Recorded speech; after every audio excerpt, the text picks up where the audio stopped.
જી sir, તો આ operative case તો નથી બનતો ને? ફંગસને આ તો એ નોર્મલી દવાથી આવી રહી છે? યસ, તમે જો શરૂઆતમાં જ ડોક્ટર પાસે જઈ અને એની પ્રોપર ટ્રીટમેન્ટ લો તો એમાં આગળ જે કોમ્પ્લિકેશન્સ, એનું મૂળ કોમ્પ્લિકેશન હોય છે કે પડદામાં કાણું પડી જાય હા. અને એ કદાચ પરમેનન્ટ થાય તો જી. એ એનું ડ્રેડેડ કોમ્પ્લિકેશન્સ છે.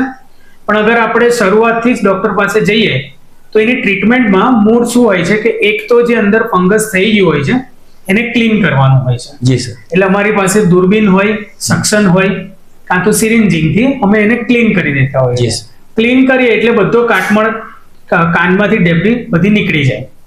એનાથી ફાયદો શું થાય? એક તો પેશન્ટને તરત કાન ખુલી જાય, બીજું ફંગસનું ઇન્ફેક્શનનો જે લોડ હોય તે ઓછો થઈ જાય, અને ત્રીજી વસ્તુ કે આપણે જે કંઈ દવા આપીએ, જે ટીપા આપીએ તે અંદર જઈને વર્ક કરે.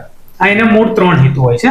અને આની સાથે યુઝ્યુઅલી ફંગસની ઉપર બેક્ટેરિયલ ઇન્ફેક્શન ઘણું કોમન હોય છે. એટલે કાનની નળીમાં અને પડદા પર જે ઇન્ફેક્શન હોય એની માટે એન્ટીબાયોટિક દવા અને જે દુખાવાની દવા અને જે કાનમાં નાખવાના ટીપા, એનો એક શોર્ટ કોર્સ આવતો હોય છે.